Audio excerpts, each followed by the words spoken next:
오빠, 오늘 드디어 자유의 몸이 되셨네요. 축하해요. 아내의 휴대폰 화면에 떠오른 이 메시지를 본 순간 37년간 쌓아온 모든 것이 무너지는 느낌이었습니다. 보낸 사람은 23살이나 어린 남자. 67세 남자가 퇴직 선물로 받은 건 배신이었죠. 하지만 그는 소리내어 울지 않았습니다. 대신 조용히 계획을 세우기 시작했죠. 그리고 뜻밖의 선택을 합니다. 자신도 새로운 여자를 만나기 시작한 겁니다. 과연 이 남자의 복수는 어떤 결말을 맞이하게 될까요? 오늘 이야기 시작하기 전에 구독과 좋아요 눌러주시면 정말 큰 힘이 됩니다. 오빠, 오늘 드디어 자유의 몸이 되셨네요. 축하해요. 휴대폰 화면에 떠오른 메시지를 보는 순간 심장이 멎는 것 같았습니다. 메시지 옆에 붙은 하트 이모티콘이 유난히 크게 보였죠. 보낸 사람 이름은 민준. 생전 들어본 적 없는 이름이었습니다. 박태준은 거실 소파에 그대로 주저앉았습니다. 손에 든 아내의 휴대폰이 미세하게 떨렸죠. 불과 3시간 전까지만 해도 그는 회사 동료들과 퇴직 파티를 즐기고 있었습니다. 37년간 한 우물만 판 성실한 직장인의 마지막 날이었죠. 당신 언제 들어왔어요? 현관문이 열리며 아내 수진의 목소리가 들렸습니다. 태주는 재빨리 휴대폰을 소파 쿠션 밑에 숨겼죠. 수진이 거실로 들어왔습니다. 평소보다 화장이 진했습니다. 머리도 새로 손질한 것 같았고요. 조금 전에 왔어. 어디 갔다 와? 필라테스 수업 있었잖아요. 오늘 좀 늦게 끝났어요. 수진의 대답은 자연스러웠습니다. 하지만 태준의 눈에는 뭔가 어색해 보였죠. 아내의 목소리 톤이 평소보다 높았고 눈동자가 불안하게 움직였습니다. 저녁은 먹었어? 네, 수업 끝나고 회원들이랑 간단하게 먹었어요. 수진은 가방을 의자에 걸치며 말했습니다. 그리고 욕실로 향했죠. 샤워 소리가 들리자 태주는 다시 휴대폰을 꺼냈습니다.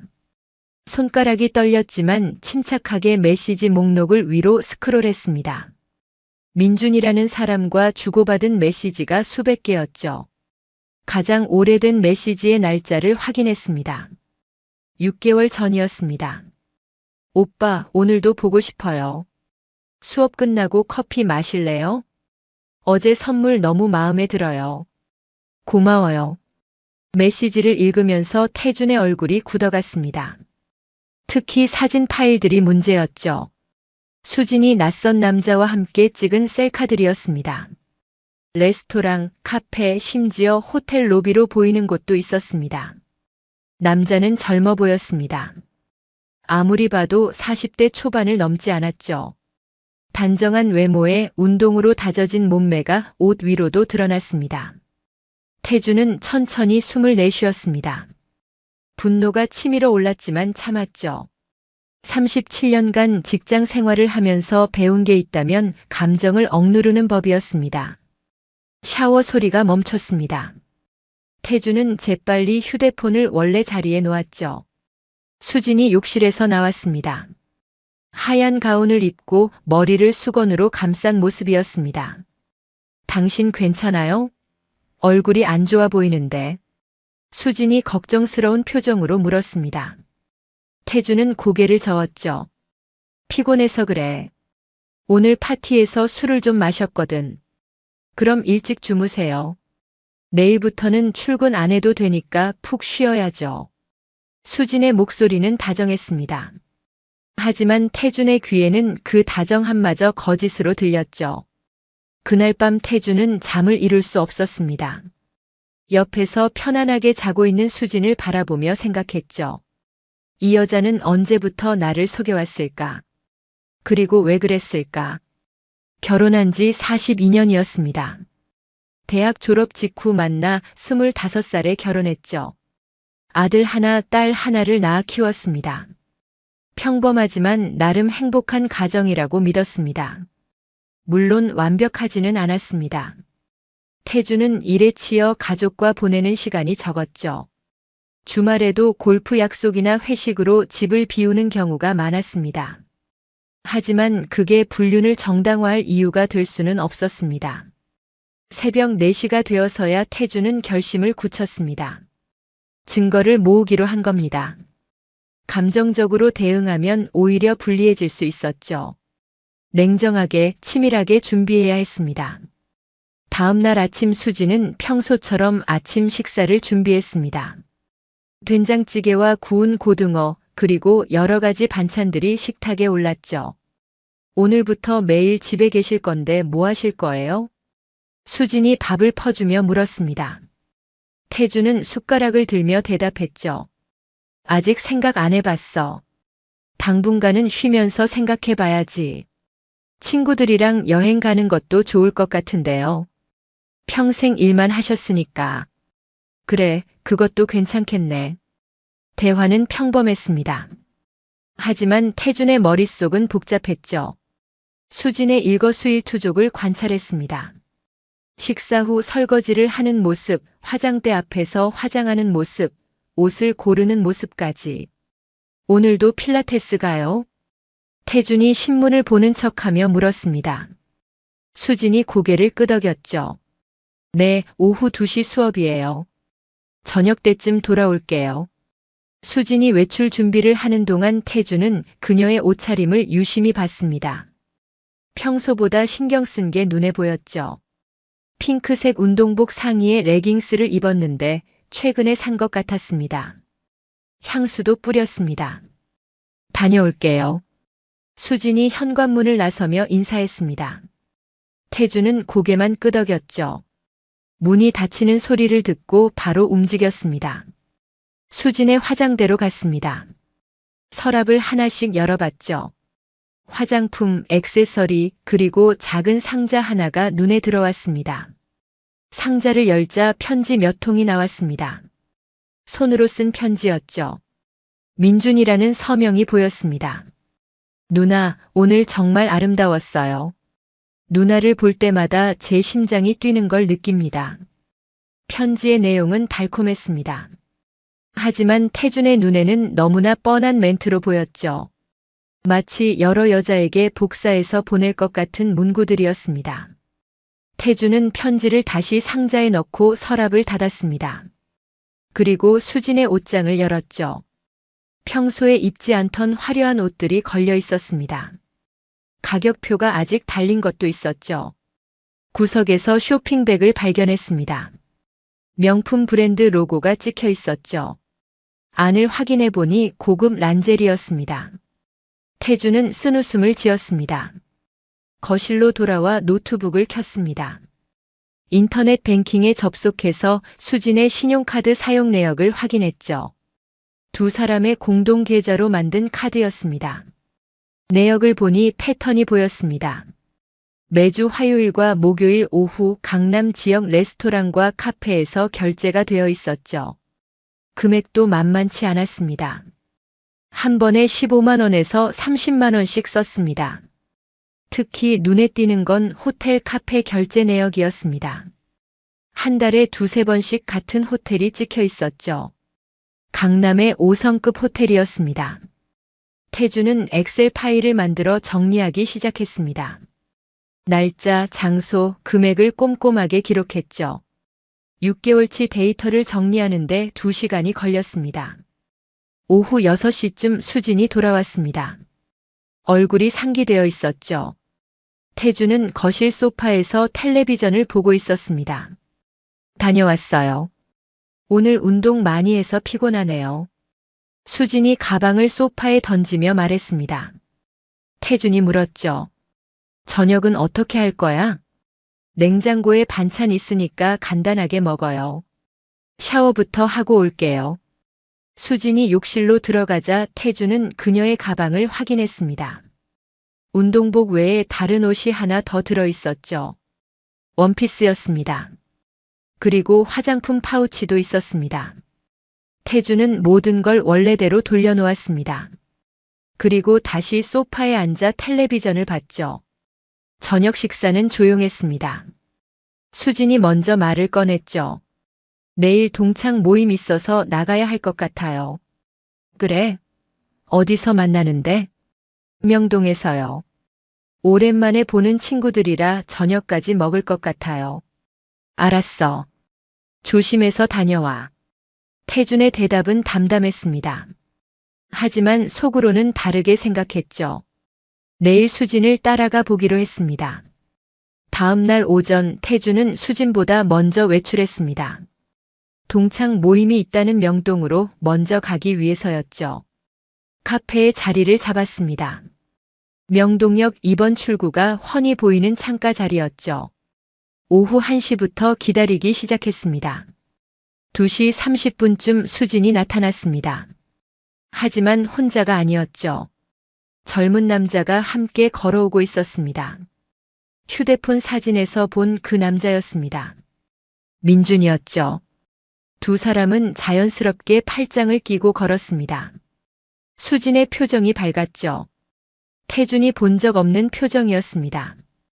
태준은 자리에서 일어나 뒤를 따랐습니다. 거리를 충분히 두고 걸었죠. 두 사람은 명동 거리를 걸으며 쇼핑을 했습니다.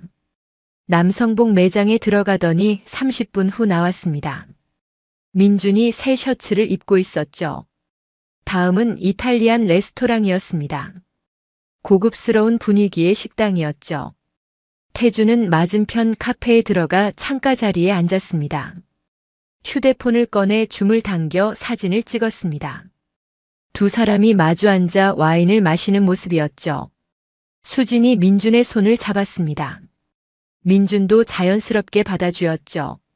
식사는 2시간 가까이 이어졌습니다.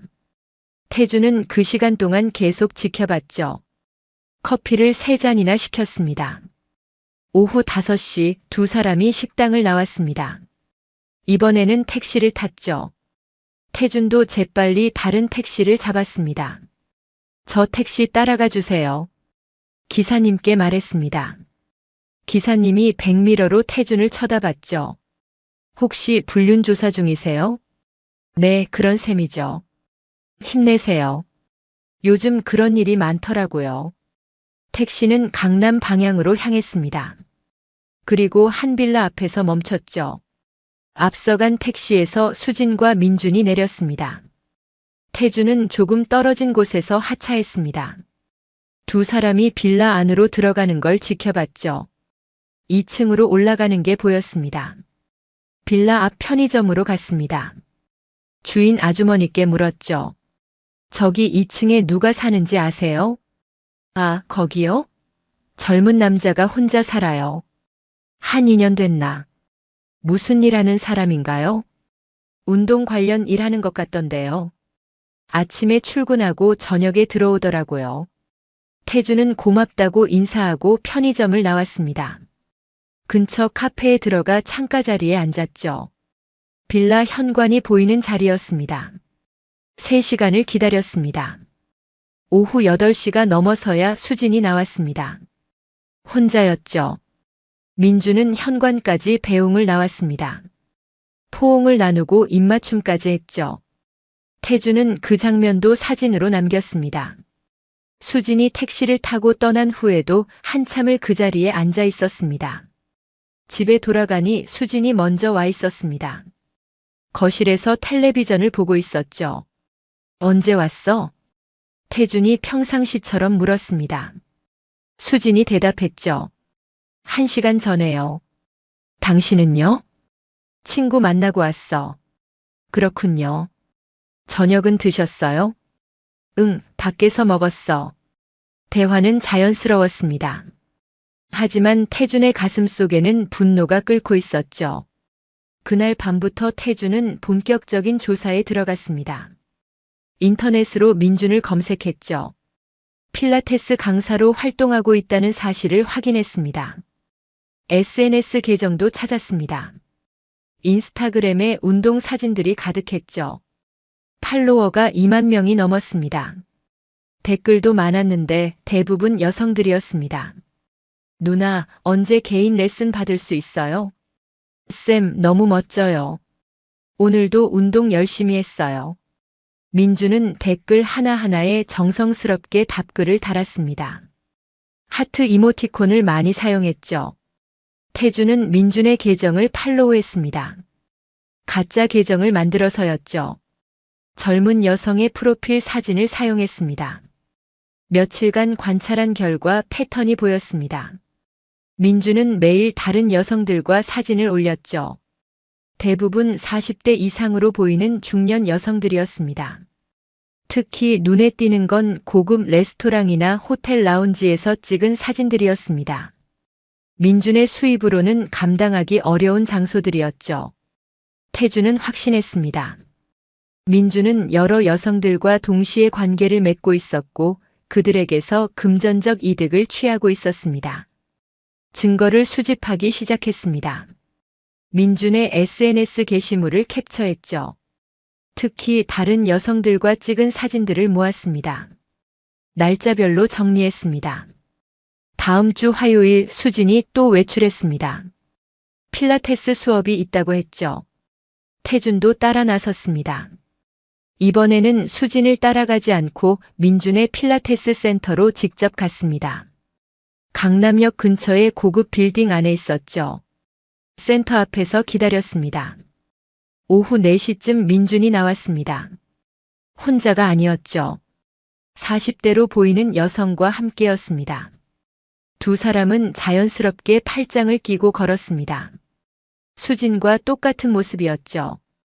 카페로 들어갔습니다. 태주는 거리를 두고 지켜봤습니다. 30분 후 두 사람이 나왔을 때 여성이 봉투를 민준에게 건넸죠.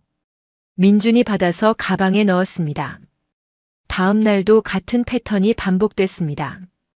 다른 여성이었죠. 역시 중년 여성이었고 역시 카페에서 만나 봉투를 건넸습니다. 태주는 모든 장면을 사진으로 남겼습니다. 그리고 집에 돌아와 정리했죠. 폴더를 만들어 날짜별, 여성별로 분류했습니다. 한 달 후 태주는 충분한 증거를 확보했다고 판단했습니다. 민준이 최소 5명의 중년 여성들과 동시에 관계를 맺고 있다는 증거였죠. 이제 계획을 실행할 때였습니다. 하지만 직접 수진에게 말하지 않기로 했죠. 더 효과적인 방법을 생각했습니다. 익명의 이메일 계정을 만들었습니다. 그리고 수진에게 메일을 보냈죠. 제목은 간단했습니다. 당신이 알아야 할 진실. 본문에는 아무 말도 쓰지 않았습니다. 대신 사진 파일들을 첨부했죠. 민준이 다른 여성들과 찍은 사진들이었습니다. 날짜가 표시되어 있었습니다. 일부는 수진과 만난 바로 다음 날 찍은 사진들이었습니다. 같은 레스토랑, 같은 자세, 같은 표정으로 다른 여성과 있는 모습이었죠. 메일을 보내고 태주는 기다렸습니다. 수진이 어떤 반응을 보일지 궁금했죠. 이틀 후 변화가 나타났습니다. 수진이 평소보다 일찍 귀가했죠. 얼굴이 어두웠습니다. 오늘 수업 없었어? 태준이 물었습니다. 수진이 고개를 저었죠. 몸이 안 좋아서 일찍 왔어요. 어디가 안 좋은데? 그냥 피곤해요. 수진은 그렇게 말하고 안방으로 들어갔습니다. 문을 닫는 소리가 들렸죠. 태주는 거실에 앉아 기다렸습니다. 1시간쯤 지나자 안방에서 수진의 목소리가 들렸습니다. 전화 통화를 하고 있었죠. 도대체 이게 뭐예요? 다른 여자들도 만나고 있었어요? 수진의 목소리가 떨렸습니다. 민준과 통화하는 게 분명했죠. 거짓말하지 마세요. 증거 다 봤어요. 사진까지 있다고요. 잠시 침묵이 흘렀습니다. 그러더니 수진이 다시 말했죠. 이제 만나지 말아요. 더 이상 연락하지 마세요. 전화가 끊어졌습니다. 그리고 흐느끼는 소리가 들렸죠. 태주는 자리에서 일어나 안방 문 앞에 섰습니다. 노크를 했죠. 괜찮아? 수진의 대답은 없었습니다. 다시 물었죠. 문 좀 열어봐. 한참 후 문이 열렸습니다. 수진의 눈이 빨갛게 부어 있었죠. 무슨 일 있어? 태준이 걱정스러운 척 물었습니다. 수진이 고개를 저었죠. 아무것도 아니에요. 그냥 친구 일로 좀 속상해서요. 그래. 얘기하면 편해질 텐데. 괜찮아요. 혼자 있고 싶어요. 수진이 다시 문을 닫았습니다. 태주는 거실로 돌아왔죠. 입가에 미소가 번졌습니다. 계획의 첫 단계가 성공한 겁니다. 수진과 민준의 관계에 균열이 생긴 거였죠. 일주일 후 태주는 오래된 동창회 모임 초대장을 받았습니다. 대학 동창들이 모이는 자리였죠. 평소 같았으면 거절했을 겁니다. 하지만 이번에는 달랐습니다. 모임 장소는 강남의 한 레스토랑이었습니다. 20여 명의 동창들이 모였죠. 태주는 구석 자리에 앉았습니다. 태준아, 오랜만이야. 누군가 다가와 말을 걸었습니다. 돌아보니 이정은이었죠. 대학 시절 같은 과였던 여학생이었습니다. 정은이구나. 정말 오랜만이네. 그러게. 몇 년 만이지? 한 10년은 된 것 같아. 정은은 예전 모습 그대로였습니다. 나이는 들었지만 여전히 단정하고 우아했죠. 머리는 단발로 자르고 화장은 연하게 했습니다. 여기 앉아도 돼? 정은이 물었습니다. 태준이 고개를 끄덕이자 정은이 옆자리에 앉았죠. 요즘 어떻게 지내? 얼마 전에 퇴직했어. 이제 백수야. 그래? 나는 5년 전에 남편 잃고 혼자 살아. 정은의 말에 태준은 놀랐습니다. 정은의 남편이 돌아가셨다는 소식은 들었지만 자세한 얘기는 몰랐죠. 힘들었겠네. 처음에는 힘들었지. 그런데 이제는 적응됐어. 작은 북카페 하나 운영하면서 지내고 있어. 북카페? 어디서? 홍대 근처야. 한번 놀러와. 두 사람은 자연스럽게 대화를 이어갔습니다. 대학 시절 추억부터 최근 근황까지 다양한 이야기를 나눴죠. 모임이 끝나고 태주는 정은에게 제안했습니다. 커피 한 잔 더 할래? 아직 시간 있으면. 좋아. 우리 카페로 갈래? 여기서 가까워. 두 사람은 택시를 타고 홍대로 향했습니다. 정은의 카페는 조용한 골목 안에 있었죠. 작지만 아늑한 공간이었습니다. 직접 만든 거야? 응. 남편 없고 나서 뭔가 해야 할 것 같아서 시작했어. 정은이 커피를 내려주며 말했습니다. 태주는 카페 안을 둘러봤죠. 책들이 가득한 서가, 편안한 소파, 은은한 조명. 모든 게 정은의 취향을 반영한 것 같았습니다. 좋은 공간이네. 마음이 편안해져. 그래? 다행이다. 그게 내가 만들고 싶었던 분위기거든. 두 사람은 밤늦게까지 이야기를 나눴습니다. 40년 만에 다시 만났지만 어색하지 않았죠. 오히려 편안했습니다. 집에 돌아가니 자정이 넘어 있었습니다. 수지는 벌써 잠들어 있었죠. 태주는 조용히 거실로 가서 소파에 앉았습니다. 오늘 저녁이 즐거웠습니다. 오랜만에 마음이 편했죠. 정은과 이야기하면서 잊고 있던 감정들이 되살아났습니다. 다음 날 아침 수진이 먼저 말을 꺼냈습니다. 어젯밤 늦게 들어오셨던데 어디 갔다 오셨어요? 동창 모임 있었어. 즐거우셨어요? 응, 오랜만에 옛 친구들 만나니까 좋더라. 태준의 대답은 담담했습니다. 수진이 더 묻지 않았죠.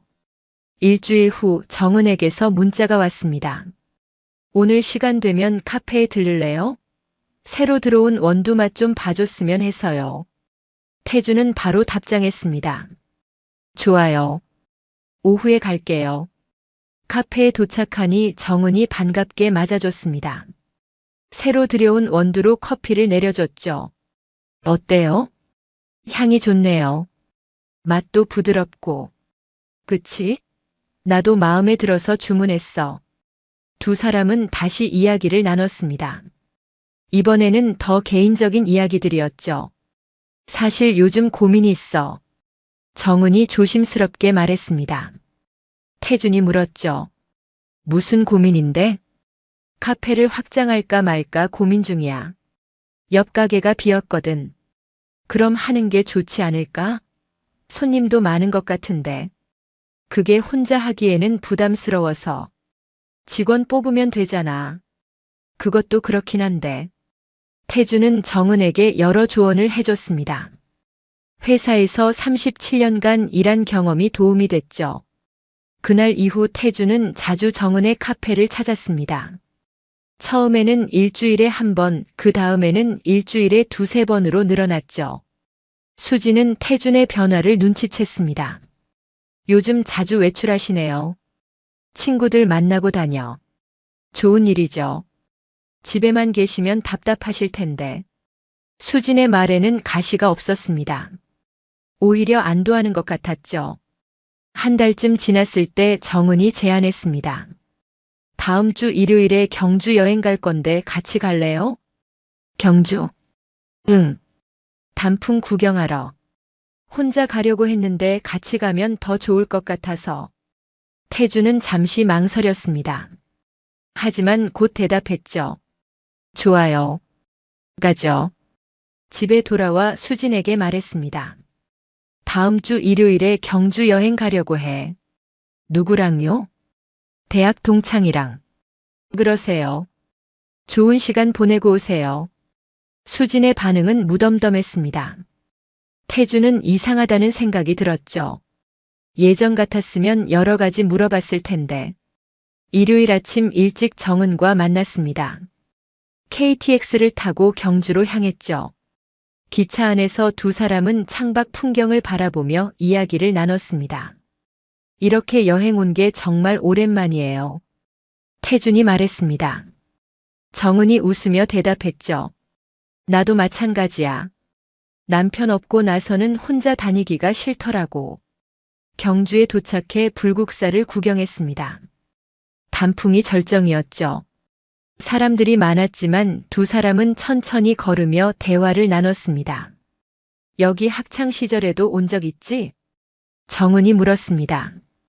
태준이 고개를 끄덕였죠. MT 왔을 때 들렀었지.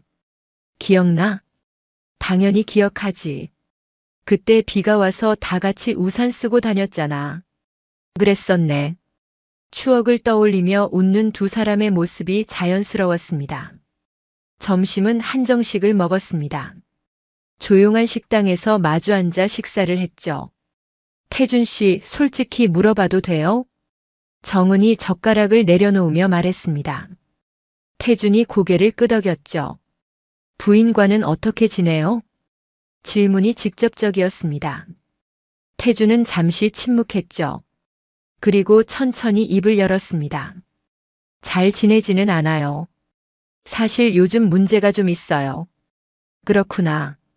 미안해요. 불편한 질문 한 것 같네요. 아니에요. 괜찮아요. 태주는 자세한 이야기는 하지 않았습니다. 하지만 정은은 눈치챈 것 같았죠. 저도 비슷한 경험이 있어요. 남편이 살아있을 때 사이가 안 좋았거든요. 그래요? 응. 서로 다른 삶을 살고 있었어요. 같은 집에 살면서도 두 사람은 서로의 아픔을 이해하는 눈빛으로 바라봤습니다. 여행을 마치고 서울로 돌아오는 기차 안에서 정은이 말했습니다. 오늘 정말 즐거웠어요. 나도 그래요. 오랜만에 마음이 편했어요.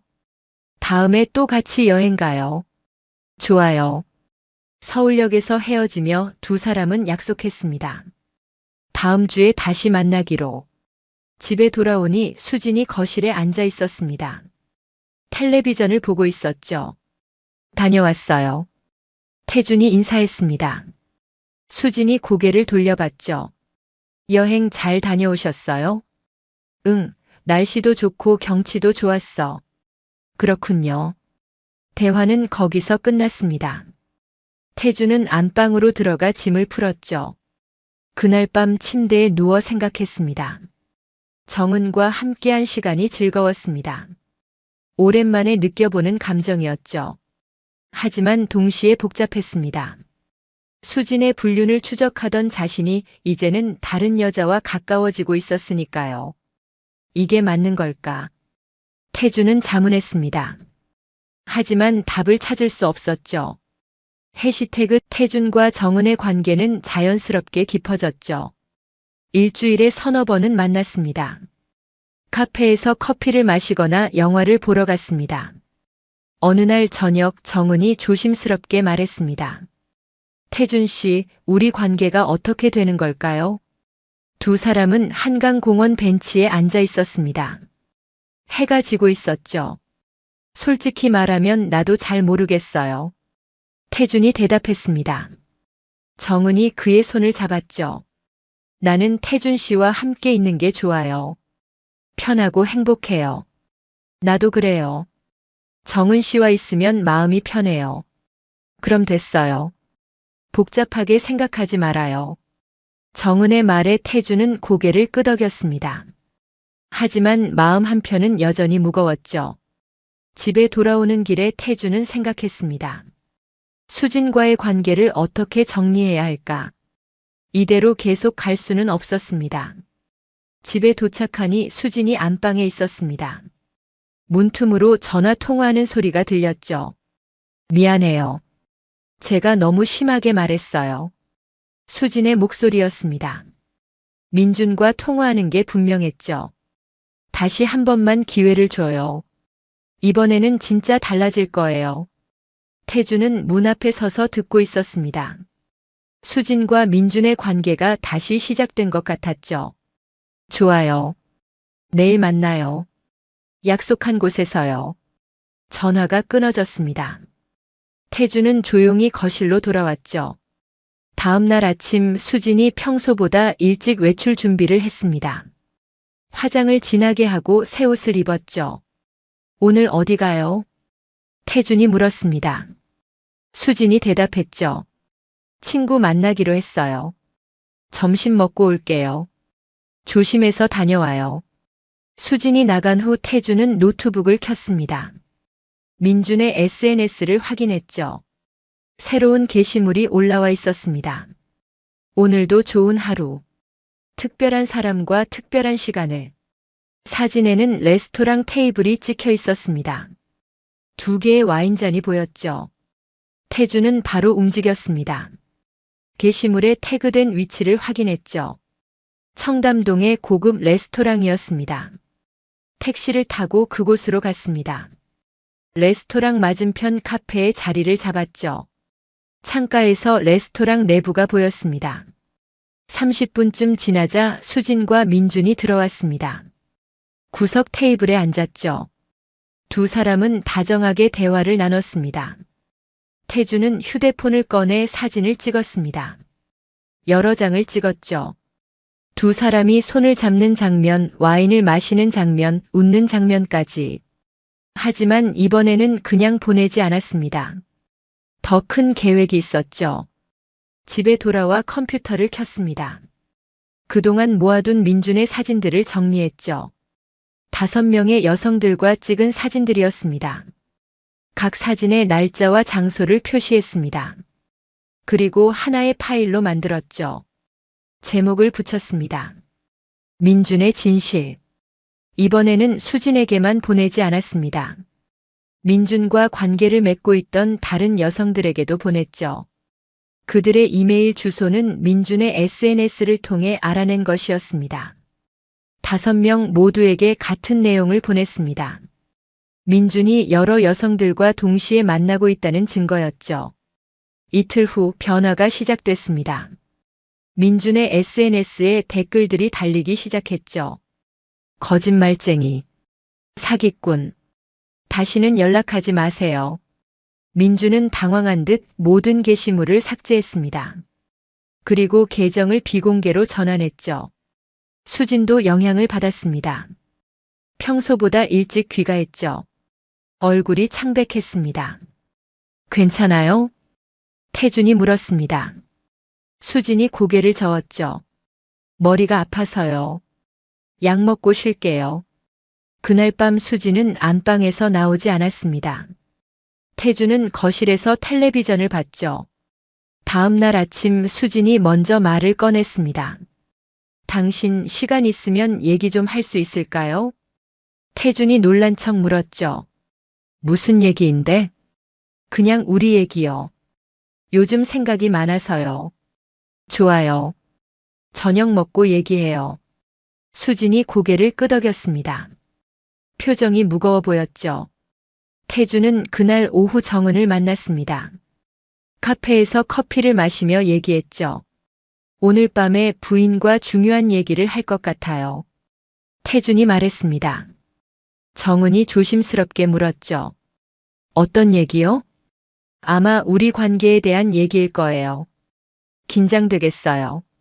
솔직히 좀 그래요. 하지만 언젠가는 해야 할 얘기니까요. 정은이 태준의 손을 잡았습니다. 힘내세요. 결과가 어떻게 되든 제가 곁에 있을게요. 고마워요. 두 사람은 한참 동안 말없이 손을 잡고 있었습니다. 저녁 식사는 조용했습니다. 수진이 준비한 음식이었지만 둘 다 제대로 먹지 못했죠. 식사 후 거실로 옮겨 앉았습니다. 소파에 마주 앉았죠. 무슨 얘기 하려고 했어요? 태준이 먼저 물었습니다. 수진이 한숨을 쉬었죠. 당신 혹시 제가 요즘 어떻게 지내는지 알고 있어요? 질문이 직접적이었습니다. 태준은 침착하게 대답했죠. 잘 모르겠는데요. 필라테스 다니고 친구들 만나고 그런 거 아니에요? 수진이 고개를 숙였습니다. 한참 후 입을 열었죠. 사실은 다른 사람을 만났어요. 몇 달 동안요. 태주는 놀란 척했습니다. 하지만 속으로는 침착했죠. 뭐라고요? 미안해요. 변명의 여지가 없어요. 수진의 목소리가 떨렸습니다. 눈물이 맺혔죠. 왜 그랬어요? 당신이 너무 멀게 느껴졌어요. 같이 살면서도 혼자인 것 같았어요. 그렇다고 다른 사람을 만나는 게 답이에요? 아니에요. 알아요. 제가 잘못했어요. 수진이 울기 시작했습니다. 태주는 표정 하나 바꾸지 않았죠. 그 사람은 누구예요? 필라테스 강사예요. 민준이라는 사람이에요. 얼마나 만났어요? 6개월 정도요. 지금도 만나고 있어요? 수진이 고개를 저었습니다. 아니요. 최근에 끝났어요. 그 사람이 저 말고도 다른 여자들을 만나고 있었어요. 태주는 속으로 미소 지었습니다. 계획대로 진행되고 있었죠. 그럼 이제 어떻게 하려고요? 당신한테 용서를 구하려고요. 정말 미안해요. 수진이 무릎을 꿇으려고 했습니다. 태준이 말렸죠. 그럴 필요 없어요. 일어나세요. 당신 화 안 나요? 화나죠. 많이 나요. 하지만 소리 지르고 싶지는 않네요. 태준의 차분한 반응에 수지는 더 당황한 것 같았습니다. 저한테 뭐라도 해요. 이렇게 조용하니까 더 무서워요. 사실은 말이에요. 태준이 천천히 입을 열었습니다. 나도 당신한테 할 말이 있어요. 수진이 고개를 들었습니다. 눈물로 범벅이 된 얼굴이었죠. 무슨 말이요? 나도 다른 사람을 만나고 있어요. 수진의 표정이 굳었습니다. 믿을 수 없다는 표정이었죠. 뭐라고요? 대학 동창이에요. 한 2달 전부터 자주 만나고 있어요. 거짓말이죠? 아니요.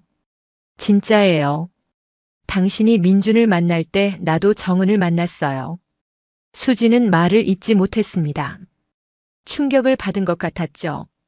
그럼 당신은 언제부터 제 일을 알고 있었어요? 처음부터요. 당신 휴대폰에서 메시지 본 게 2달 전이에요.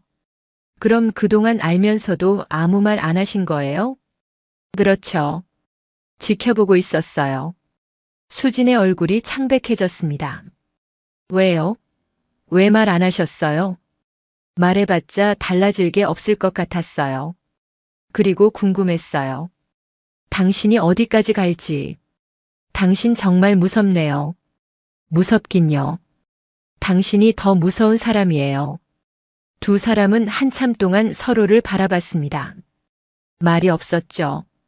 이제 어떻게 할 거예요? 수진이 떨리는 목소리로 물었습니다. 태준이 대답했죠. 모르겠어요. 시간을 두고 생각해 봐야죠. 이혼하실 거예요? 그것도 방법이겠죠. 수진이 다시 울기 시작했습니다. 이번에는 소리내어 울었죠. 태준은 자리에서 일어났습니다. 안방으로 들어가며 말했죠.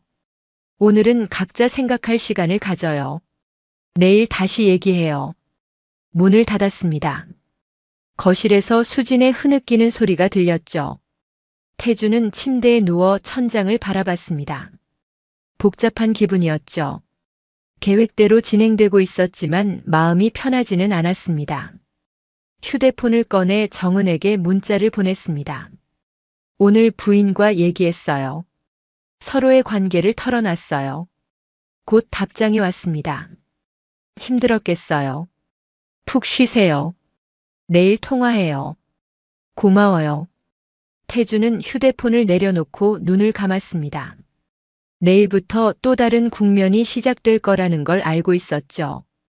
다음 날 아침 집 안 분위기는 얼어붙어 있었습니다. 수지는 밤새 울었는지 눈이 퉁퉁 부어 있었죠. 아침은 차려놓았어요. 수진이 작은 목소리로 말했습니다. 태준은 식탁에 앉았죠. 식사는 침묵 속에서 진행됐습니다.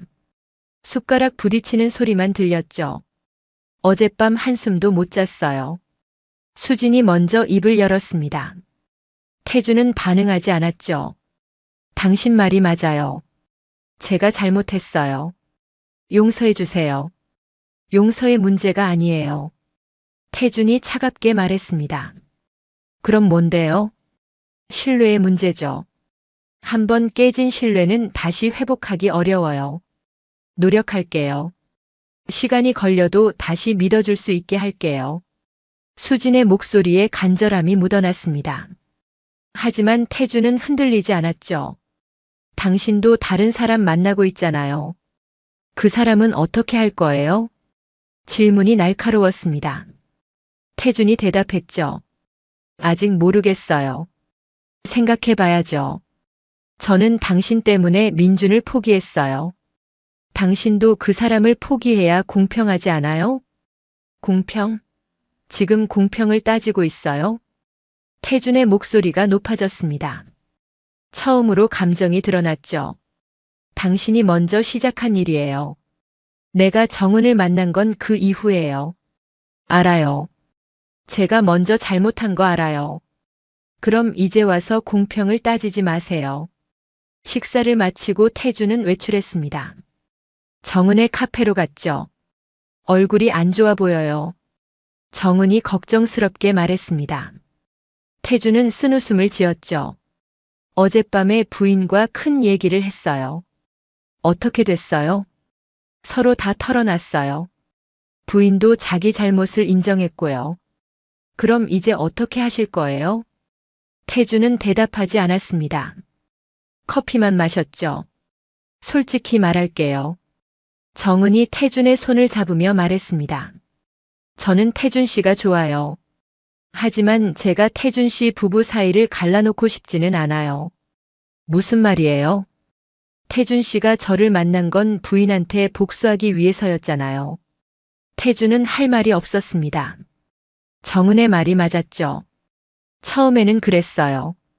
인정해요. 하지만 지금은 달라요. 정말요? 정말이에요. 정은 씨와 함께 있으면 편해요. 행복해요. 저도 그래요. 하지만 그게 진짜 사랑인지 아니면 외로움을 채우는 건지 모르겠어요. 정은의 말에 태준은 깊이 생각했습니다. 정은이 계속 말했죠. 시간을 가져요. 서두르지 말고요. 부인과의 문제를 먼저 정리하세요. 그동안 당신은 어떻게 할 건데요? 기다릴게요. 태준 씨가 진짜로 원하는 게 뭔지 결정할 때까지요. 고마워요. 두 사람은 오랫동안 손을 잡고 앉아 있었습니다. 일주일이 지났습니다.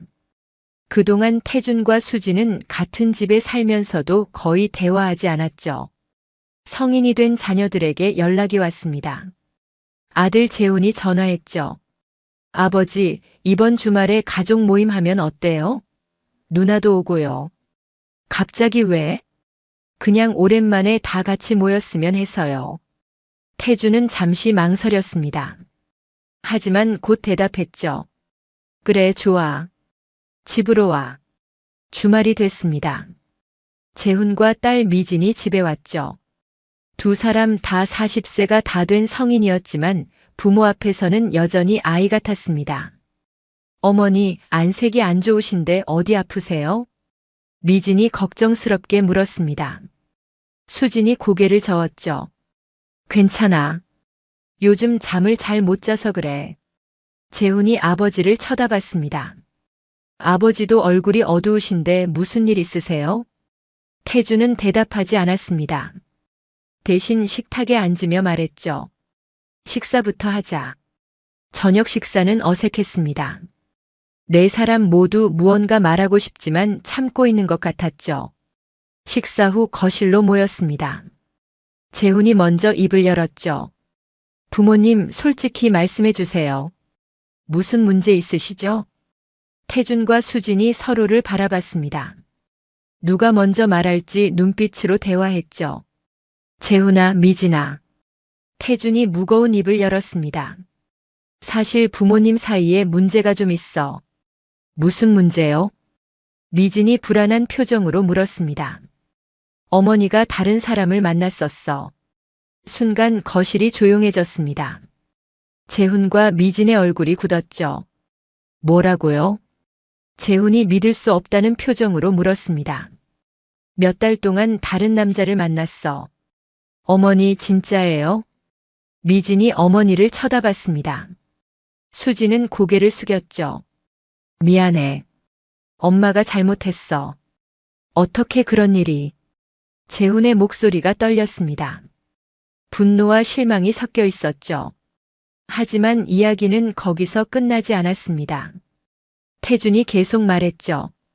그런데 아버지도 다른 사람을 만나고 있어. 이번에는 더 큰 충격이었습니다. 재훈과 미진이 동시에 아버지를 쳐다봤죠. 아버지도요? 응. 대학 동창인데 2달 전부터 만나고 있어. 그럼 둘 다 바람을 피운 거예요? 미진이 울먹이며 물었습니다. 바람이라고 할 수도 있고 아닐 수도 있어. 태준의 대답은 애매했습니다. 무슨 말씀이세요? 어머니가 먼저 다른 사람을 만났어. 아버지는 그걸 알고 난 후에 옛 친구를 다시 만난 거야. 그럼 복수로 하신 거예요? 재훈이 따져 물었습니다. 태준은 고개를 끄덕였죠. 처음에는 그랬어. 인정해. 하지만 지금은 진심이야. 수진이 고개를 들었습니다. 태준을 쳐다보며 물었죠. 진심이라고요? 그 사람한테요? 응. 처음에는 내가 민준을 만나는 게 화가 나서 시작했어. 하지만 정은을 만나면서 진짜 감정이 생겼어. 그럼 저는요? 저는 아무것도 아니었어요? 넌 민준한테 진심이었어? 태준의 반문에 수지는 할 말이 없었습니다. 아니에요. 민준은 진심이 아니었어요. 당신 관심 끌고 싶었던 거예요. 뭐라고요? 수진이 눈물을 흘리며 말했습니다. 당신이 너무 멀게 느껴졌어요. 일에만 빠져 있고 저는 안중에도 없었잖아요. 그래서 바람을 핀 거예요? 바람이 아니에요. 당신이 저를 봐주길 바랐던 거예요. 이상한 방법이네요. 태준의 말에 수지는 고개를 떨궜습니다. 미진이 울면서 말했습니다. 부모님 이혼하실 거예요? 모르겠다. 태준이 솔직하게 대답했습니다. 아직 결정 못했어. 재훈이 냉정하게 말했죠. 저는 아버지 편이에요. 어머니가 먼저 잘못하신 거잖아요. 오빠 그렇게 말하지 마. 미진이 오빠를 말렸습니다. 사실은 사실이잖아. 어머니가 아버지를 배신한 거야. 하지만 아버지도 다른 여자 만나셨잖아. 그건 어머니 때문이야. 형제가 서로 다른 의견을 내놓았습니다. 가족 모두가 혼란스러웠죠. 그날 밤 자녀들이 돌아간 후 태준과 수진은 거실에 마주 앉았습니다. 미안해요. 수진이 먼저 말했습니다. 뭐가 미안한데요? 모든 게요. 당신을 배신한 것도 가족을 힘들게 한 것도요. 이제 와서 미안하다고 다 해결되는 건 아니에요. 알아요. 하지만 그래도 말하고 싶었어요. 두 사람은 한참 동안 침묵했습니다. 당신은 정말 그 여자한테 진심이에요? 수진이 조심스럽게 물었습니다. 태준이 고개를 끄덕였죠. 그래요. 정은은 좋은 사람이에요.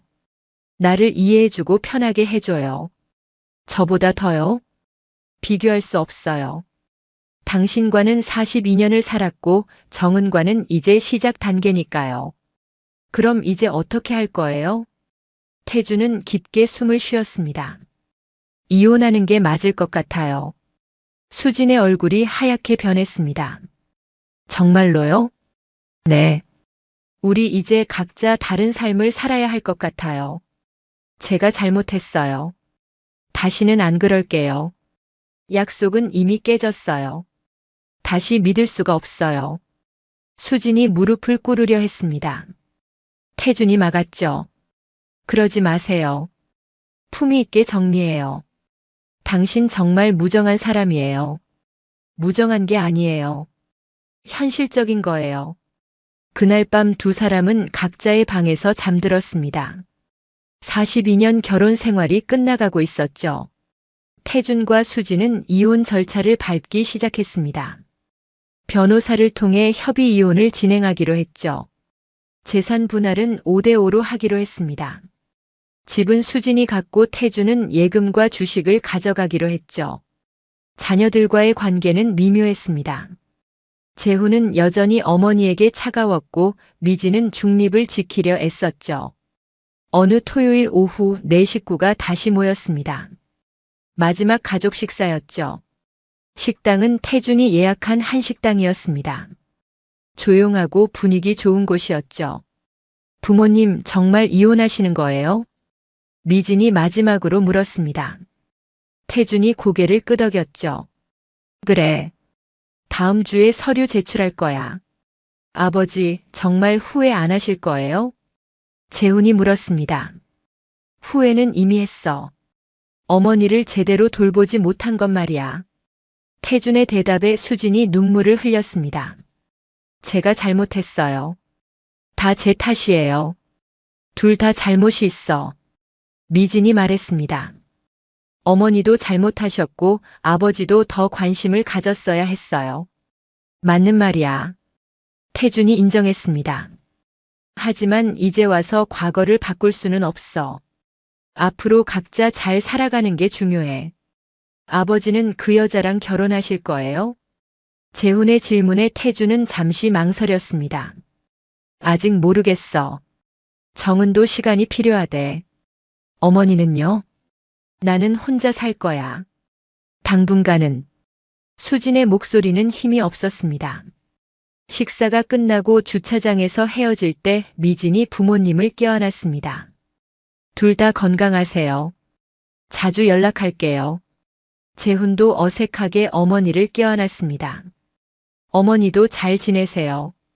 고마워, 재훈아. 수진이 아들을 꼭 안았습니다. 이혼 서류가 접수된 날 태준은 정은을 만났습니다. 한강공원을 걸으며 이야기했죠. 오늘 서류 제출했어요. 정은이 태준의 손을 잡았습니다. 어떤 기분이에요? 복잡해요. 후련하기도 하고 씁쓸하기도 하고요. 당연하죠. 42년이나 함께 살았는데요. 정은 씨, 나한테 할 말 있어요? 태준이 멈춰 서며 물었습니다. 정은도 멈춰 섰죠. 솔직히 말할게요. 정은이 태준의 두 손을 잡았습니다. 처음부터 알고 있었어요. 뭘요? 태준 씨가 저를 만난 이유요. 부인한테 복수하려고 저를 이용한 거였죠. 태준은 당황했습니다. 언제부터 알았어요? 처음부터요. 태준 씨 표정에 다 나와 있었어요. 그런데 왜 계속 만났어요? 나도 외로웠으니까요. 그리고 태준 씨가 좋았어요. 미안해요. 이용하려고 한 건 맞아요. 알아요. 하지만 상관없어요. 정은이 미소 지었습니다. 지금은 진심이잖아요. 그걸로 충분해요. 정말요? 정말이에요. 사랑은 처음부터 완벽한 게 아니에요. 시간이 지나면서 만들어지는 거예요. 고마워요. 두 사람은 포옹했습니다. 한강의 석양이 아름다웠죠. 한편 수지는 혼자 집에 앉아 있었습니다. 태준이 짐을 다 빼고 난 후였죠. 빈 옷장, 빈 책상, 빈 서재. 모든 게 텅 비어 있었습니다. 휴대폰을 꺼내 민준에게 문자를 보냈습니다. 요즘 어떻게 지내요? 답장은 오지 않았습니다. 아마 번호를 차단한 것 같았죠. 수지는 휴대폰을 내려놓고 창밖을 바라봤습니다. 해가 지고 있었습니다. 미진에게 전화를 걸었습니다. 엄마 잘 계세요? 미진의 목소리가 들렸습니다. 응, 잘 지내. 너는? 저도 잘 지내요. 엄마 혼자 계시니까 걱정돼서요. 괜찮아.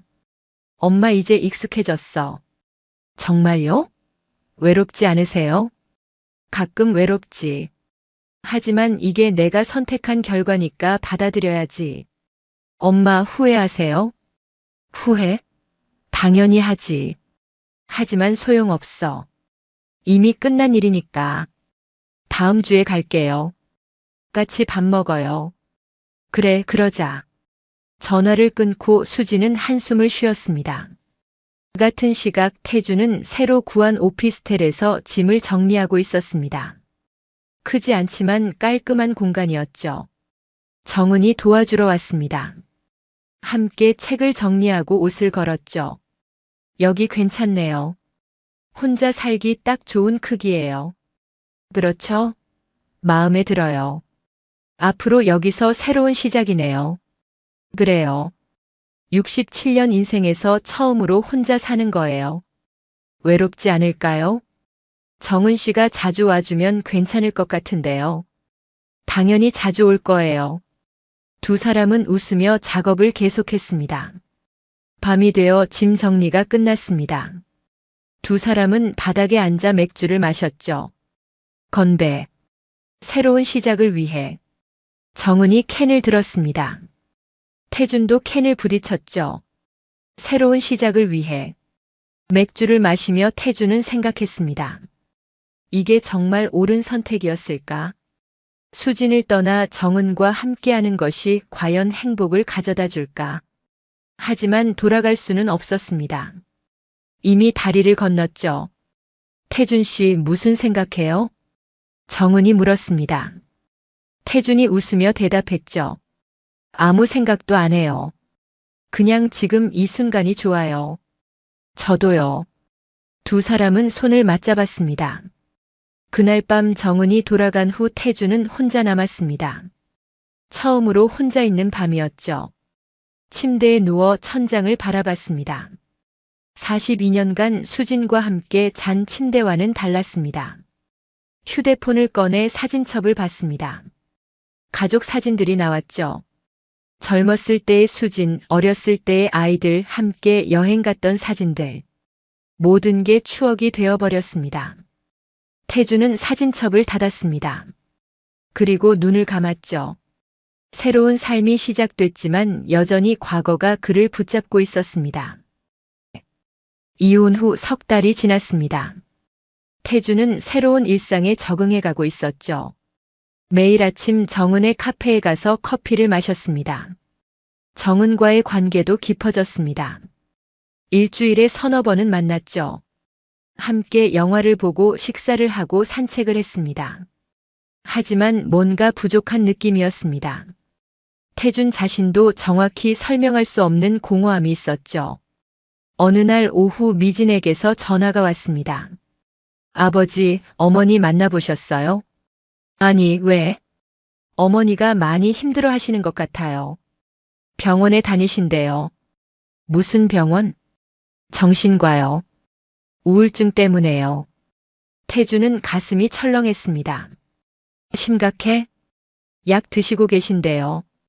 걱정돼서 자주 가보려고 하는데 제가 일이 바빠서요. 알았어. 내가 한번 연락해 볼게. 정말요? 고마워요, 아버지.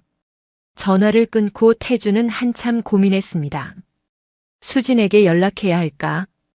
결국 문자를 보냈습니다. 요즘 어떻게 지내요? 리진한테 들었어요. 병원 다닌다고. 1시간 후 답장이 왔습니다. 괜찮아요. 걱정 마세요. 짧은 답장이었지만 태주는 수진의 상태가 좋지 않다는 걸 느꼈습니다. 다음 날 태주는 수진이 사는 집으로 갔습니다. 초인종을 눌렀죠. 누구세요? 나예요. 문이 열렸습니다. 수진이 나타났죠. 놀랄 만큼 야위어 있었습니다. 들어와요. 태주는 집 안으로 들어갔습니다. 예전과 달라진 게 없었죠. 하지만 분위기는 달랐습니다. 거실에 앉았습니다.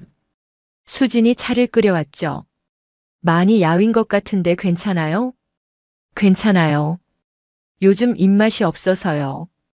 병원은 잘 다니고 있어요? 네. 일주일에 2번씩 가요. 약은 잘 먹고 있고요. 먹고 있어요. 대화가 어색했습니다. 두 사람 모두 무슨 말을 해야 할지 몰랐죠. 사실은요. 수진이 먼저 입을 열었습니다. 요즘 많이 후회해요. 뭘요? 당신한테 했던 일들이요. 민준을 만난 것도 당신을 무시한 것도요. 이미 끝난 일이에요. 알아요. 하지만 후회는 돼요. 수진의 눈에 눈물이 고였습니다. 당신이 그 여자랑 행복하게 사는 걸 생각하면 가슴이 아파요. 우리도 행복하지만은 않아요. 태준의 말에 수진이 고개를 들었습니다. 무슨 말이에요? 뭔가 부족한 느낌이에요. 42년을 함께 산 사람과 새로 만난 사람은 다르니까요. 그럼 후회하세요? 후회까지는 아니에요. 하지만 복잡해요. 저도 마찬가지예요. 당신과 헤어진 게 맞는 선택이었는지 모르겠어요. 두 사람은 한참 동안 침묵했습니다. 당신 혹시 수진이 조심스럽게 말했습니다. 다시 시작할 수 있을까요? 태주는 놀랐습니다. 무슨 소리예요? 우리 다시 만나는 거요. 이혼은 했지만 다시 사귀는 거요. 지금 진심으로 하는 말이에요? 진심이에요. 이번에는 제가 달라질 수 있어요. 태주는 대답하지 못했습니다. 예상치 못한 제안이었죠. 생각해 볼게요. 그렇게 말하고 자리에서 일어났습니다.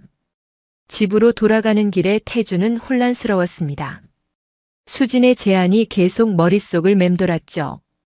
오피스텔에 도착해 정은에게 전화했습니다. 지금 시간 돼요? 네, 왜요? 만나서 얘기할 게 있어요. 1시간 후 두 사람은 카페에서 만났습니다. 태주는 수진과의 대화를 모두 얘기했죠. 그래서 어떻게 하실 거예요? 정은이 조용히 물었습니다. 모르겠어요. 솔직히 흔들려요. 당연하죠. 42년을 함께 산 사람인데요. 정은 씨는 어떻게 생각해요? 정은이 태준의 손을 잡았습니다. 솔직히 말할게요. 저는 태준 씨가 전 부인한테 아직 마음이 있다고 생각해요. 아니에요. 그건 거짓말하지 마세요. 태준 씨 표정에 다 나와 있어요. 정은 씨, 괜찮아요. 저도 알고 있었어요. 정은의 눈에 눈물이 맺혔습니다. 태준 씨와 저는 처음부터 완전하지 않았어요. 서로 외로워서 만난 거니까요. 그렇게 말하지 마세요. 사실이잖아요. 태준 씨는 전 부인한테 복수하려고 저를 만났고 저는 외로움을 채우려고 태준 씨를 만났어요. 지금은 진심이에요. 알아요. 하지만 그게 진짜 사랑인지는 모르겠어요. 정은이 손을 놓았습니다. 시간을 가져요. 태준 씨가 정말 원하는 게 뭔지 생각해 보세요. 헤어지자는 거예요? 아니요. 잠시 떨어져 있자는 거예요. 그동안 태준 씨는 마음을 정리하세요. 태준은 아무 말도 할 수 없었습니다. 일주일 후 재훈에게서 전화가 왔습니다. 아버지, 어머니 집에 다녀왔어요. 그래? 어떻던데? 많이 좋아지신 것 같아요. 약도 잘 드시고 계시고요. 다행이네. 아버지, 혹시 어머니 만나보셨어요? 응. 지난주에 한번 갔다 왔어. 어머니가 아버지 얘기를 많이 하시던데요. 그래? 후회한다고 하시더라고요. 아버지한테 잘못했다고요. 재훈의 말에 태주는 복잡한 기분이 들었습니다. 아버지는 어떻게 생각하세요? 뭘? 어머니랑 다시 만날 생각 없으세요? 글쎄 모르겠다. 아버지도 후회하시는 것 같은데요. 후회는 아니고 복잡해. 그럼 다시 생각해 보시는 게 어때요?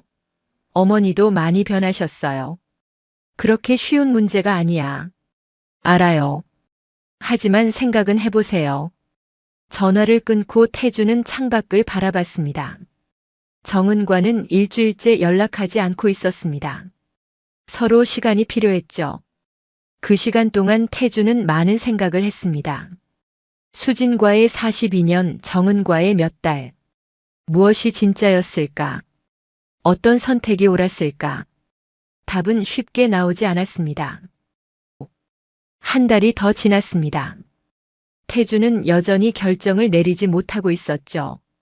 수진과 정은 사이에서 고민했습니다. 어느 날 아침 미진에게서 급한 전화가 왔습니다. 아버지, 어머니가 쓰러지셨어요. 뭐라고? 병원에 계세요. 지금 응급실이에요. 태주는 곧바로 병원으로 달려갔습니다. 응급실에 도착하니 미진과 재훈이 기다리고 있었죠. 무슨 일이야? 수면제를 많이 드셨대요. 미진이 울면서 말했습니다. 자살 시도예요? 의사 선생님은 그렇게 보신대요. 태준의 가슴이 철렁했습니다. 지금 어떻게 됐어? 다행히 빨리 발견해서 위세척했대요. 생명에는 지장 없대요. 한참 후 수진이 병실로 옮겨졌습니다. 태주는 병실 앞에서 망설였죠. 들어가 보세요. 재훈이 아버지를 밀었습니다. 병실 문을 열고 들어갔습니다. 수진이 침대에 누워 있었죠. 창백한 얼굴이었습니다. 태준이 침대 옆에 앉았습니다. 수진이 눈을 떴죠. 왔어요. 바보같이 왜 그런 짓을 한 거예요? 죄송해요. 수진의 눈에서 눈물이 흘렀습니다. 너무 힘들었어요. 혼자 사는 게요. 그렇다고 죽으려고 하면 어떡해요. 당신 없이는 못 살 것 같았어요. 태주는 수진의 손을 잡았습니다. 미안해요. 내가 너무 냉정했어. 아니에요. 제가 잘못한 거예요. 우리 둘 다 잘못했어요. 태준의 말에 수진이 고개를 들었습니다. 정말요? 그래요. 나도 당신한테 소홀했어요. 일만 생각하고 당신은 외롭게 만들었죠. 하지만 제가 바람을 피운 건요. 그것도 내 책임이 일부 있어요. 태주는 처음으로 자신의 잘못을 인정했습니다. 두 사람은 한참 동안 손을 잡고 있었습니다. 일주일 후 수진은 퇴원했습니다. 태주는 매일 병원에 갔죠. 수진을 돌봤습니다. 그 모습을 본 정은은 알았습니다. 태준의 마음이 어디로 향하고 있는지. 어느 날 저녁 정은이 태준에게 연락했습니다. 만나서 얘기할 수 있을까요? 두 사람은 한강공원에서 만났습니다. 산책하며 이야기했죠. 태준 씨 결정하신 것 같네요. 정은이 먼저 말했습니다. 무슨 말이에요? 전 부인한테 돌아가실 거죠? 태준은 대답하지 못했습니다. 정은이 웃으며 말했죠. 괜찮아요. 이해해요. 정은 씨 미안해요. 미안할 것 없어요. 태준 씨는 당연한 선택을 하신 거예요.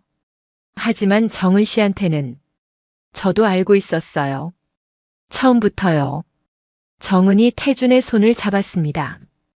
태준 씨는 전 부인을 사랑해요. 42년을 함께 산 사람이에요. 그게 깨질 리 없죠.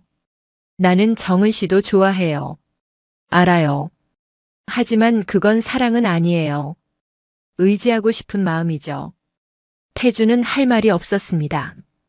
가세요. 전 부인한테요. 그분이 태준 씨를 필요로 해요. 정은 씨는 어떻게 할 거예요? 저는 괜찮아요. 혼자 살던 사람이에요. 다시 혼자 살면 돼요. 고마워요. 정말 고마워요. 두 사람은 마지막 포옹을 나눴습니다. 다음 날 태주는 수진의 집으로 갔습니다. 짐을 들고 말입니다. 무슨 일이에요? 수진이 놀라며 물었습니다. 다시 들어와도 될까요? 정말요? 하지만 조건이 있어요. 무슨 조건이요? 우리 처음부터 다시 시작해요. 마치 새로 만난 사람처럼요. 수진의 얼굴에 미소가 번졌습니다. 좋아요. 그렇게 해요. 태주는 짐을 내려놓았습니다. 그리고 수진에게 손을 내밀었죠. 처음 뵙겠습니다. 박태준입니다. 수진이 웃으며 손을 잡았습니다. 김수진이에요. 반가워요. 두 사람은 손을 맞잡고 웃었습니다. 42년 만에 처음으로 나누는 진짜 인사 같았죠. 그날부터 태준과 수진의 새로운 생활이 시작됐습니다. 함께 아침 산책을 했죠. 저녁에는 같이 요리를 하며 대화를 나눴습니다. 예전과는 달랐습니다. 태준은 일찍 귀가했고 수진은 태준의 이야기를 경청했죠. 어느 토요일 오후 재훈과 미진이 집에 왔습니다. 부모님이 함께 저녁을 준비하는 모습을 보고 놀랐죠. 부모님 정말 달라지셨네요. 미진이 기뻐하며 말했습니다. 우리도 이제 배워가고 있어. 태준이 웃으며 대답했습니다. 아버지, 그 여자분은 어떻게 됐어요? 재훈이 조심스럽게 물었습니다. 헤어졌어. 서로 좋게 정리했어. 어머니는 괜찮으세요? 수진이 고개를 끄덕였습니다. 괜찮아. 오히려 잘 된 것 같아. 이번 일로 우리가 서로를 다시 알게 됐으니까. 저녁 식사는 화기애애했습니다. 오랜만에 가족 모두가 편안하게 웃었죠. 식사 후 재훈이 아버지를 따로 불렀습니다. 아버지, 진짜 후회 안 하세요? 뭘? 그 여자분이요. 정말 좋아하셨던 것 같은데. 태주는 잠시 생각했습니다. 좋아했지. 정은은 좋은 사람이야. 하지만 엄마가 더 필요한 사람이더라. 사랑은 아니었어요? 사랑이었을 수도 있어. 하지만 42년을 함께 산 사람과는 다르지. 재훈이 고개를 끄덕였습니다.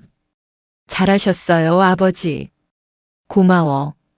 한편 정은은 카페를 정리하고 있었습니다. 마지막 손님이 나간 후였죠. 휴대폰을 꺼내 태준과의 사진들을 봤습니다. 경주 여행 때 찍은 사진, 한강에서 찍은 사진들. 하나씩 지우기 시작했습니다. 눈물이 났지만 참았죠. 모든 사진을 지운 후 휴대폰을 내려놓았습니다. 그리고 창밖을 바라봤죠. 외로움이 밀려왔지만 후회는 없었습니다. 태준과의 시간은 진짜였으니까요. 비록 끝은 슬펐지만 그 순간들은 행복했습니다. 며칠 후 정은에게 손님이 왔습니다. 60대 초반으로 보이는 남자였죠. 어서 오세요. 정은이 인사했습니다. 남자가 미소 지으며 말했죠. 커피 한 잔 주세요.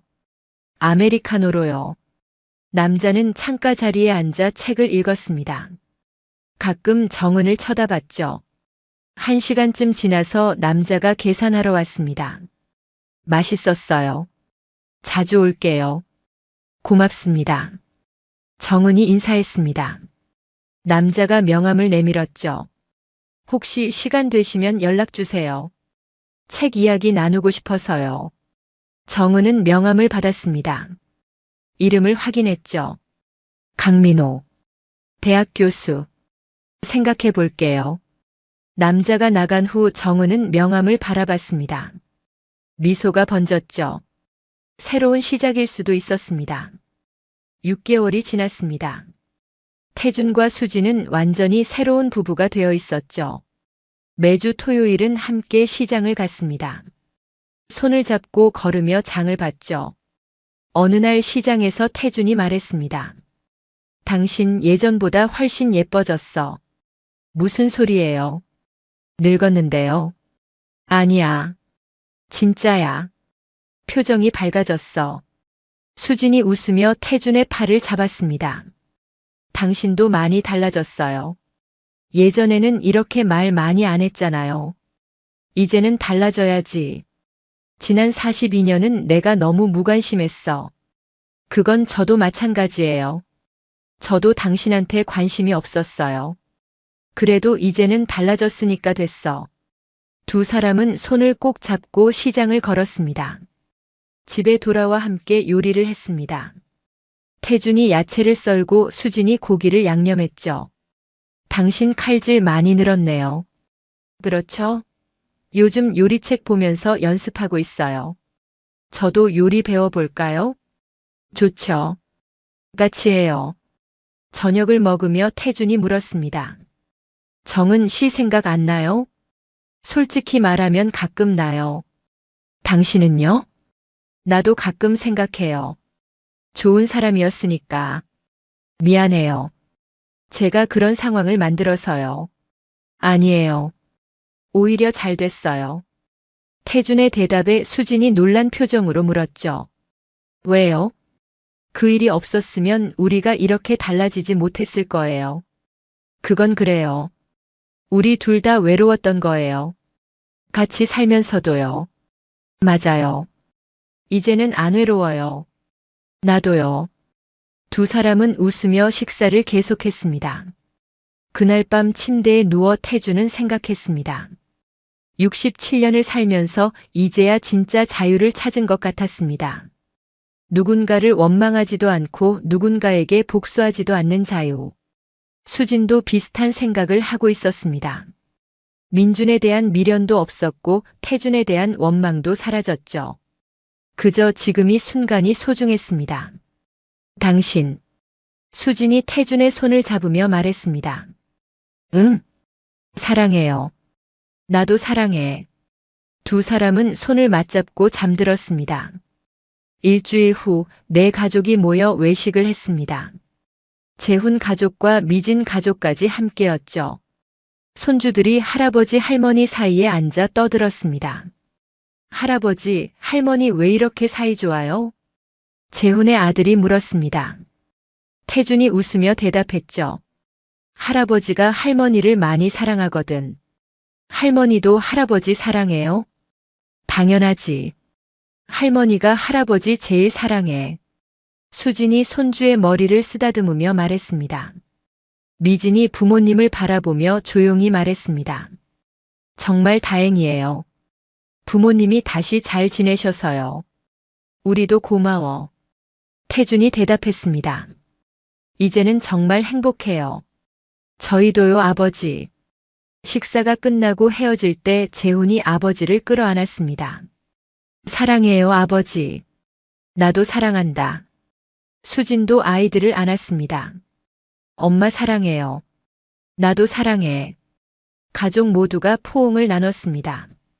집에 돌아오는 차 안에서 수진이 말했습니다. 오늘 정말 행복했어요. 나도 그래요. 이런 날이 올 줄 몰랐어요. 나도 몰랐어요. 하지만 왔잖아요. 그러니까요. 두 사람은 손을 잡고 집으로 향했습니다. 그날 밤 태준은 일기를 썼습니다. 오랜만이었죠. 오늘 나는 진짜 행복을 느꼈다. 67년을 살면서 이런 행복은 처음인 것 같다. 복수도 아니고 원망도 아닌 진짜 사랑. 수진과 나는 이제 진짜 부부가 된 것 같다. 늦었지만 다행이다. 67세 늦었다고 생각할 때가 가장 빠른 때라더니 정말 그런 것 같다. 일기를 닫고 침대로 갔습니다. 수진이 자고 있었죠. 조심스럽게 누워서 수진을 바라봤습니다. 주름진 얼굴이지만 평화로워 보였습니다. 태준도 눈을 감았습니다. 편안한 잠이 찾아왔죠. 꿈속에서 태주는 웃고 있었습니다. 정말로 행복한 웃음이었죠. 67년 인생에서 처음으로 찾은 진짜 자유. 그리고 진짜 사랑. 새벽이 밝아왔습니다. 창문 너머로 햇살이 들어왔죠. 새로운 하루가 시작됐습니다. 태준과 수진의 새로운 인생도 계속될 것입니다. 이제 더 이상 과거에 얽매이지 않습니다. 미래를 원망하지도 않죠. 그저 오늘을 살아갑니다. 함께 행복하게.